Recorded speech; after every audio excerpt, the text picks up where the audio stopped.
Hello साथियों, मैं अवनीश स्वागत करता हूं आपका पीएसबीआई में। आज मैं लेकर के आया हूं क्लास 7 का साइंस और ये हमारा चैप्टर है न्यूट्रिशन इन प्लांट्स और ये इसमें हमारा लेक्चर 6 होगा इसका।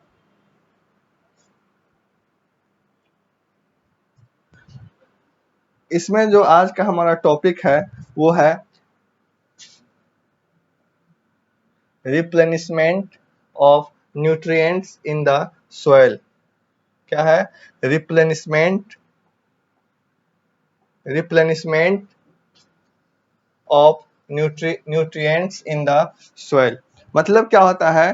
तो कह रहा है कि पौधों को मिट्टी से पोषण क्या होता है जो पुनः हम प्राप्त करते हैं।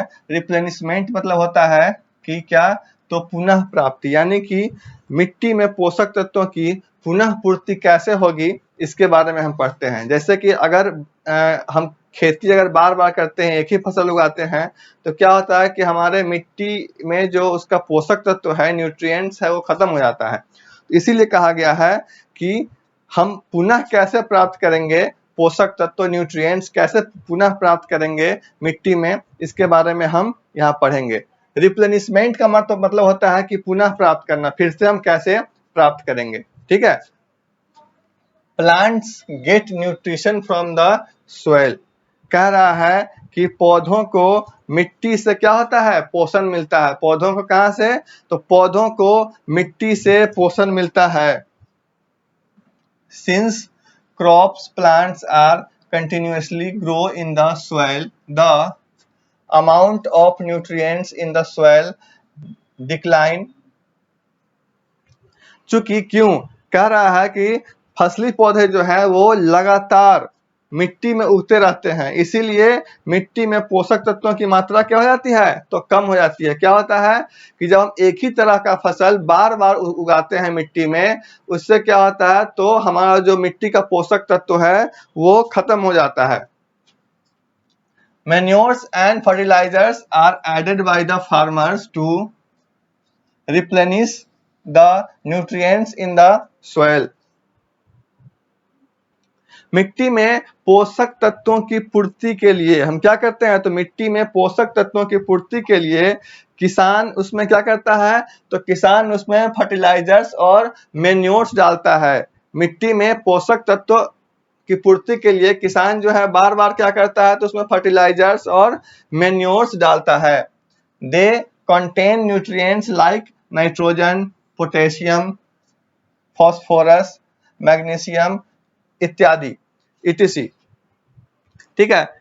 तो इसमें क्या होता है? तो उस जो फर्टिलाइजर्स होता है, उस फर्टिलाइजर्स में न्यूट्रिएंट्स के रूप में क्या होता है? तो नाइट्रोजन होता है, फॉस्फोरस होता है, मैग्नीशियम होता है, आदि क्या होता है? तो आदि इस तरह का न्यूट्रिएंट्स उसमें मिक्स रहता है। These nutrients need to be added from time to maintain the fertility of the soil and for healthy crops and yield।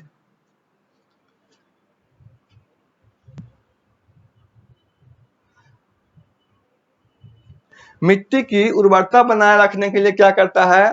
तो मिट्टी की उर्वरता बनाए रखने और फसलों को हेल्दी रखने के लिए, हम क्या करते हैं?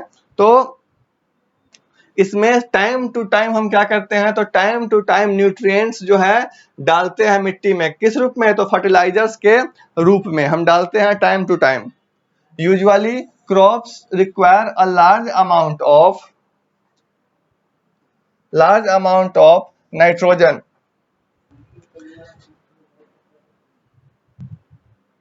आमतौर पर क्या होता है? आमतौर पर फसलों की बड़ी मात्रा में नाइट्रोजन की आवश्यकता होती है। आमतौर पे फसलों में बड़ी मात्रा में नाइट्रोजन की जरूरत होती है। We can grow leguminous plant like gram, moong, beans, peas etc in the fields.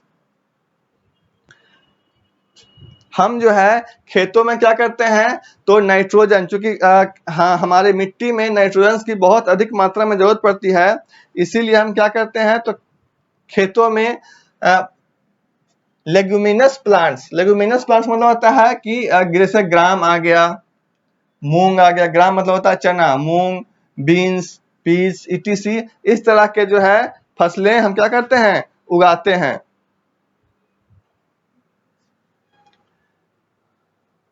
Rhizobium bacteria which live in the roots of leguminous plant can take in atmospheric, क्या कहता है कि जो लेगुमिनस प्लांट्स है, लेगुमिनस प्लांट्स में rhizobium जो bacteria है वो कहाँ होता है, तो राइजोबियम बैक्टीरिया वायुमंडलीय हवा में मौजूद नाइट्रोजन को क्या करता है, तो वायुमंडलीय नाइट्रोजन को सोख लेता है। ठीक है, लेगुमिनस प्लांट क्या होता है, तो लेगुमिनस प्लांट होता है ग्राम, मूंग, बीन्स, ऐसा प्लांट जिसके जड़ में नाइट्रोजन काफी मात्रा में होता है।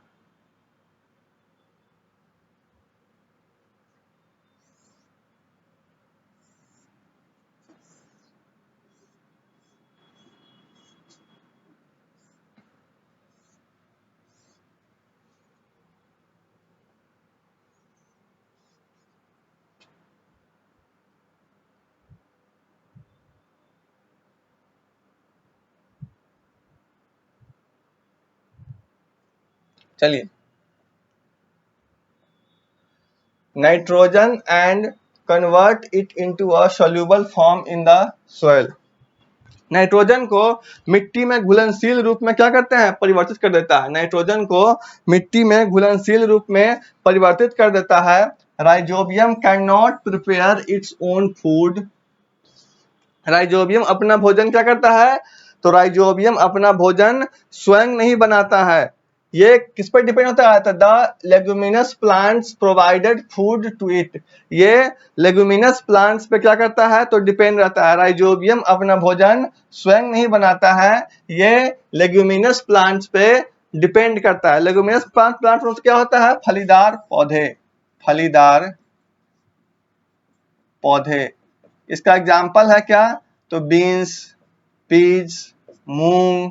ठीक है, ये क्या है, ये सब लेगुमिनस प्लांट है। ठीक है, तो राइजोबियम जो है वो अपना खाना खुद नहीं बनाता है, वो इस पे डिपेंड होता है, लेगुमिनस प्लांट्स पे। In this way the farmers do not need to add nitrogen for fertilizers to the soil to restore nitrogen content where leguminous plant are grow। ये जो होते हैं, ये जो लेगुमिनस प्लांट होते हैं, लेगुमिनस प्लांट इसे भोजन प्रदान करते हैं, किसको, तो राइजोबियम को। इस प्रकार जो है लेगुमिनस प्लांट और राइजोबियम के बीच में एक क्या होता है, एक सिम्बायोटिक रिलेशन डेवलप होता है, मतलब सहजीवी। सिम्बायोटिक मतलब क्या होता है, तो सहजीवी, सिम्बायोटिक रिलेशन डेवलप होता है किसके बीच, तो राइजोबियम के बीच में और लेगुमिनस प्लांट के बीच में। इस तरह क्या होता है, इस तरह किसानों को नाइट्रोजन की मात्रा को बहाल करने के लिए मिट्टी की उर्वरक नाइट्रोजन को जोड़ने की आवश्यकता नहीं होती। ठीक है, क्या होता है, इसके वजह से क्या होता है, चूंकि राइजोबियम और लेगुमिनस प्लांट एक साथ मिल जाते हैं, इसके वजह से क्या होता है कि किसानों को मिट्टी में उर्वरक के लिए नाइट्रोजन जोड़ने की जरूरत क्या होती है, नहीं पड़ती है। जिससे क्या होता है, जहां फलीदार पौधे उगाए जाते हैं, मतलब ऐसा फील्ड, ऐसा मिट्टी जहां पे फलीदार पौधे उगाए जाते हैं, वहां पे ज्यादातर किसानों को फर्टिलाइजर्स का नीड नहीं पड़ता है।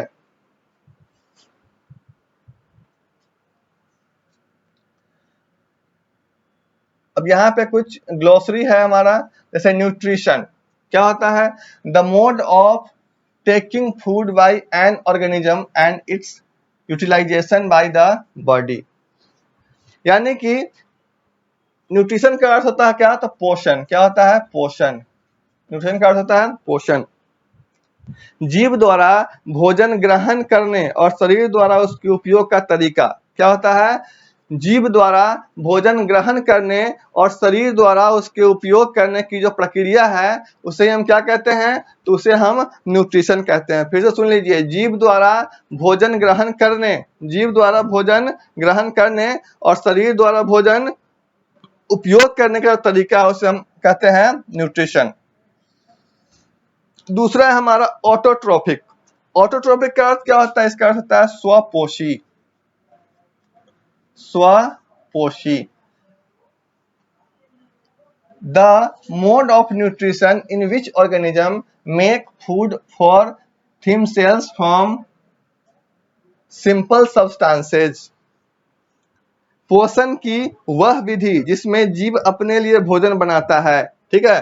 पोषण की वह विधि जिसमें जीव अपने लिए भोजन बनाता है उसे हम क्या कहते हैं? ऑटोट्रोपिक। मतलब ऐसा जीव जो अपने लिए भोजन स्वयं बनाता है, ठीक है, अपना भोजन स्वयं बनाता है, उसे हम ऑटोट्रोपिक कहते हैं। Insectivorous, insect eating plants which usually grow in nitrogen deficient soil। Insectivorous मतलब होता है क्या? तो कीट भक्षी यानी कीट को खाने वाला। कीट भक्षी यानी कीट को खाने वाले को हम कहते हैं क्या? तो कीट को खाने वाले को हम कहते हैं इंसेक्टिवोरस। अब इंसेक्टिवोरस जो होता है, इंसेक्टिवोरस पौधे जो आमतौर पर नाइट्रोजन की कमी वाले मिट्टी में उगते हैं, ठीक है। पौधे जो आमतौर पे नाइट्रोजन की कमी वाले मिट्टी में उगते हैं उसे हम क्या कहते हैं? इंसेक्टिवोरस। आगे है chlorophyll. Green pigment presents in the leaves which help in the photosynthesis process.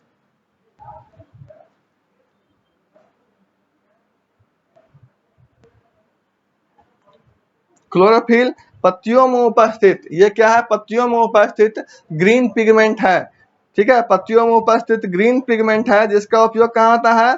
तो ये प्रकाश संश्लेषण में सहायता करता है। कौन है? क्लोरोफिल। पत्तियों में मौजूद ग्रीन पिगमेंट है जो प्रकाश संश्लेषण में मदद करता है। पैरासाइट। पैरासाइट का अर्थ होता है क्या? पैरासाइट का अर्थ होता है परजीवी।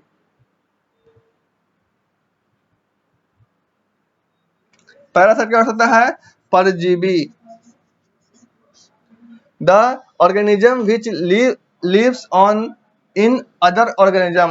ऐसा जीव जो दूसरे जीव के ऊपर निर्भर हो। ऐसा जीव जो दूसरे जीव के ऊपर निर्भर हो, ठीक है, उसे हम कहते हैं पैरासाइट। होस्ट। होस्ट का अर्थ ऐसे होता है मेजबान। क्या होता है? मेजबान। The organism on which parasite grow or survives।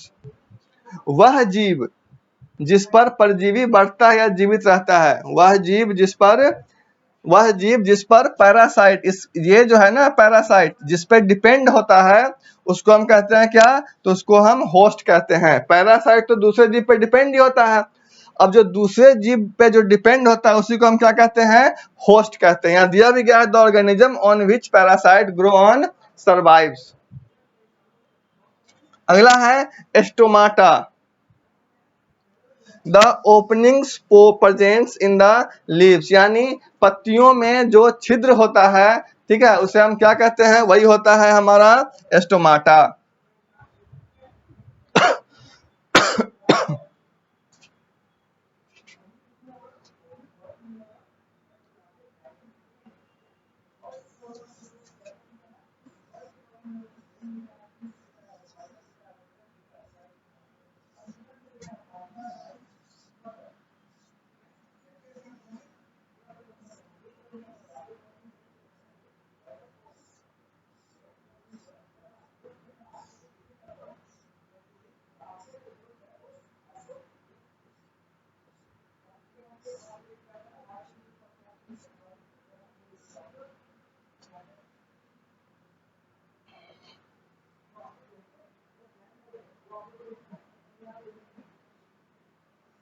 ठीक, इस क्लास को मैं यहीं पे ओवर कर रहा हूँ। नेक्स्ट डे हम इस चैप्टर का समरी पढ़ेंगे और इसके बाद हम जो कुछ क्वेश्चंस है फिर हम उसको लगाएंगे, ठीक है।